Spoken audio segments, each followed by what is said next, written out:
En plein cœur d'Abidjan, le zoo. Une attraction rare pour les touristes et les habitants de la capitale économique de Côte d'Ivoire. Mais dans un pays où la moitié de la population vit en dessous du seuil de pauvreté, il peut être difficile de nourrir ces animaux. L'entrée coûte moins de 50 centimes d'euros et avec peu de revenus, la direction doit demander de l'aide pour subvenir à ses besoins. L'État de Côte d'Ivoire fait vraiment de gros efforts pour nous fournir certains aliments pour les carnivores et même pour les autres animaux. Mais concernant les fruits, les légumes, nous avons aussi des supermarchés qui nous viennent en aide. Nous avons des mécènes qui nous donnent de la banane, des fruits, des légumes et beaucoup de choses. Et nous-mêmes, en fonction des entrées que nous avons, nous participons aussi à l'alimentation des animaux en leur achetant d'autres compléments alimentaires.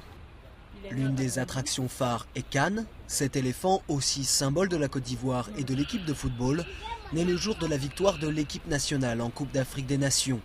Mais il est le dernier en vie dans le zoo. Beaucoup d'animaux sont morts suite aux diverses crises qu'a connues la Côte d'Ivoire. Il faut dire que le zoo a subi de plein fouet deux types de crises. D'abord la première crise liée aux déchets toxiques qui nous ont fait perdre au moins une dizaine d'animaux.